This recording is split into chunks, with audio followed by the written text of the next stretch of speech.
Hi అండి, welcome to my channel. ఈరోజు mutton pulao తయారు చేశానండి. ఈ పులావ్ తయారు చేయడానికి ఒక రీజన్ ఉందండి. మా రాజుగారు బర్త్డే అండి. సో కూతురు అల్లుడు అందరూ భోజనాలకు వస్తున్నారు. మటన్ పులావు కొంచెం మొన్న చేసిన దానికన్నా డిఫరెంట్గా చేశాను. చాలా బాగుంటుంది, చేసుకోవడం కూడా ఈజీ. చూడండి, గసగసాలు ఒక స్పూన్ గసగసాలు తీసుకోవాలండి. తీసుకొని దాంట్లో కొంచెం వాటర్ పోసి ఒక అరగంట నానబెట్టుకోవాలి. వెల్లుల్లిపాయలు ఒక 3 వెల్లుల్లిపాయలు, ఒక 3 ఇంచీల అల్లం ముక్కలు, గసగసాలు రుబ్బుకోవాలండి. అలాగే మసాలా సామాన్లు చూశారు కదండి, స్క్రీన్ షాట్ తీసుకొని చూసుకోండి. ఆ మసాలా గుండా అంతా తయారు చేసుకోవాలండి, మిక్సీ పట్టుకోవాలి. అలాగే అల్లము, వెల్లుల్లి, గసగసాలు ముద్ద రుబ్బుకోవాలి. అలాగే 3 ఉల్లిపాయలు, ఒక 5-6 ఎండుమిరపకాయలు వేసి అది కూడా మసాలా రుబ్బుకోవాలి. రుబ్బుకున్న తర్వాత కుక్కర్ తీసుకొని కుక్కర్లోని మటన్ తెచ్చుకోవాలండి. గొరిపోతు మాంసం కేజీ తీసుకొచ్చారు. అలా ఆ మాత్రం సైజు ముక్కల్లో ఉండాలి.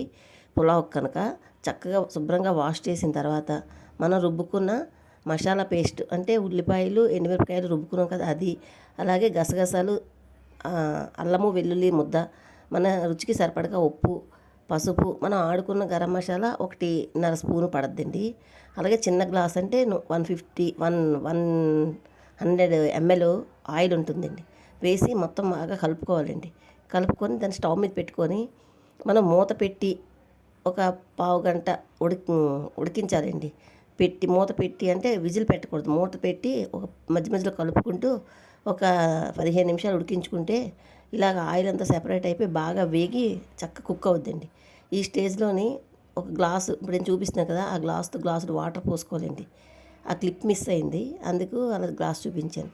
గ్లాసుడు వాటర్ పోసుకొని బాగా కలిపి మనం విజిల్ పెట్టుకోవాలండి. 2 విజిల్స్ వస్తే ఆఫ్ చేసేసుకోండి. పులావ్ కనుక సరిపోద్ది. ఆఫ్ చేసిన తర్వాత కూర చూసారా ఎలా వచ్చిందో జ్యూసీగా. ఇప్పుడు కూరలోంచి మనం పీసెస్ని సెపరేట్ చేసుకోవాలండి. ముక్కలు వేరేగా, జ్యూస్ వేరేగా సెపరేట్ చేసుకోవాలి. చూడండి, కుక్ అయిపోయింది ఇక్కడికి. ఇప్పుడు మళ్ళీ ఇంకో 100 ml ఆయిల్ వేసుకోండి. ఆయిల్ హీట్ అయిన తర్వాత చిన్న ఉల్లిపాయలు ఉంటే వేసుకోండి, ఒక 7-8 వేసుకోండి. లేదంటే పెద్ద ఉల్లిపాయలని ముక్కలు చేసుకుని అయినా వేసుకోండి. వేసుకొని ఉల్లిపాయలు గోల్డెన్ బ్రౌన్ వచ్చిందాక వేయించుకొని తీసేయండి. తీసిన తర్వాత మనం ఆల్రెడీ ఉడికించుకున్నాం కదా మటను, దాంట్లో ముక్కలు సెపరేట్ చేసుకున్నాం కదా, ముక్కలు వేయించుకోవాలండి. మంటలు మీడియంలోనే పెట్టుకొని ముక్కలు బాగా కలుపుతూ ఒక 5 నిమిషాలు వేయించాలండి. అలా 2 బ్యాచ్లు అయ్యాయి మొత్తం. ఆ మొత్తం ముక్కలన్నీ కూడా ఒకేసారి వేసేయకుండా కొద్ది కొద్దిగా వేసి వేయించుకొని తీసి పక్కన ఉంచుకుందాం. తీసిన తర్వాత ఈ ముక్కలు చూసేయండి, ఎర్రగా వచ్చాయి కదా, ఆ కలర్లో వేయించుకోవాలి. ఇప్పుడు అదే ఆయిల్లోని 4-5 ఎండుమిర్చి, మన కారం సరిపడగా 2 ఎండుమిరపకాయలు వేసుకోవాలి. కొంచెం కరివేపాకు, ఎందుకంటే పులావ్లో ఎక్కడ నేను కారం ఉపయోగించినది మీకు తెలుసు కదా. సో అలాగమాట కరివేపాకు, ఎండుమిరపకాయలు వేగిపోయిన తర్వాత చిన్న గ్లాస్ తోటి 4 గ్లాసులు బియ్యం తీసుకున్నానండి. అంటే కేజీ మటన్కి ఇది 800-750 గ్రాముల నుంచి, 3/4 కేజీ నుంచి 800 గ్రాములు రైస్ ఉంటాయండి, సోనా మసూరి రైసే. అవి వేయించుకోవాలండి. మంట మీడియంలో పెట్టుకొని గల్లగల్లమని సౌండ్ వచ్చిందాక వేయించుకోవాలి. దానికి పక్కనే స్టవ్ మీద మనం ఎసరు పెట్టేసుకుందాం. ఇందాక గసగసాలు, అల్లం వెల్లుల్లి ముద్ద రుబ్బాం కదండి, ఆ ముద్ద ఒక స్పూను, పెద్ద స్పూన్ నిండా వేసుకొని బియ్యానికి బాగా వేయించుకోవాలండి. ముందు బియ్యం ఒక్కటే 10-15 నిమిషాలు వేగిన తర్వాత ఆ ముద్ద వేసి మళ్ళీ 10 నిమిషాలు వేయించుకున్న తర్వాత అప్పుడు ఉప్పు, పసుపు, మనం పులావ్ మసాలా ఉంది కదండి అది మళ్ళీ ఒక స్పూన్ వేసుకోవాలండి. ఇప్పుడు మనకు ఆల్రెడీ ఇంకా గసగసాలు, అల్లం వెల్లుల్లి ముద్ద మిగిలింది కదండి, అది ఫ్రిడ్జ్లో పెట్టుకొని స్టోర్ చేసుకుంటే ఏ కూరలో ఒక చిటికెడు వేసుకున్న చాలా కమ్మగా ఉంటుందండి. సో అలాగా మనం బియ్యం అవి వేయించుకోవాలి. బియ్యం అంతా బాగా వేగిపోయింది కదండి, గలగలమని సౌండ్ రావాలి. లేదంటే మీకు అది తెలియకపోతే 2 గింజలు నోట్లో వేసుకొని చూసుకోండి. అలా బియ్యం అంతా వేగిపోయిన తర్వాత మాంసాన్ని, గొజ్జుని సెపరేట్ చేసాం కదండి, ఇప్పుడు ఆ గొజ్జు బియ్యంలోకి వేసుకొని 1 నిమిషం కుక్ అవ్వాలండి. అంటే బియ్యం మాంసం గొజ్జుని బాగా పీల్చుకోవాలన్నమాట. అలా పీల్చుకున్న తర్వాత మనం వేయించుకున్న మాంసము, అలాగే ఈ చిన్న ఉల్లిపాయలు వేయించుకున్నాం కదండి, అవి కూడా వేసి మాంసాన్ని, బియ్యాన్ని ఇవంతా ఒకసారి కలుపుకోవాలండి.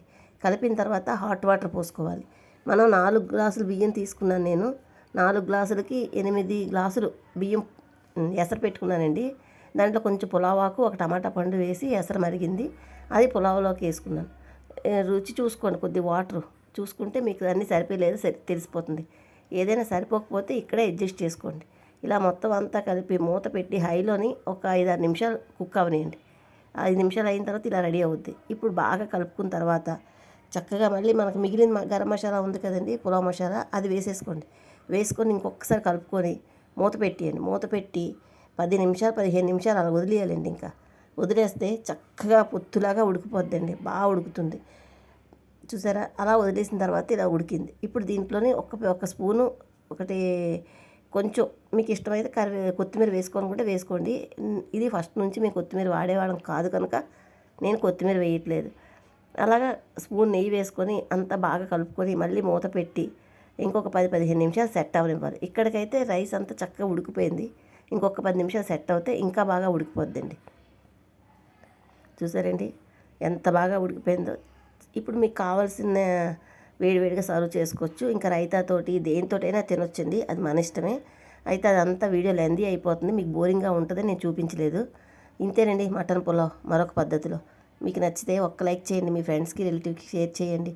Thank you for watching. Bye అండి.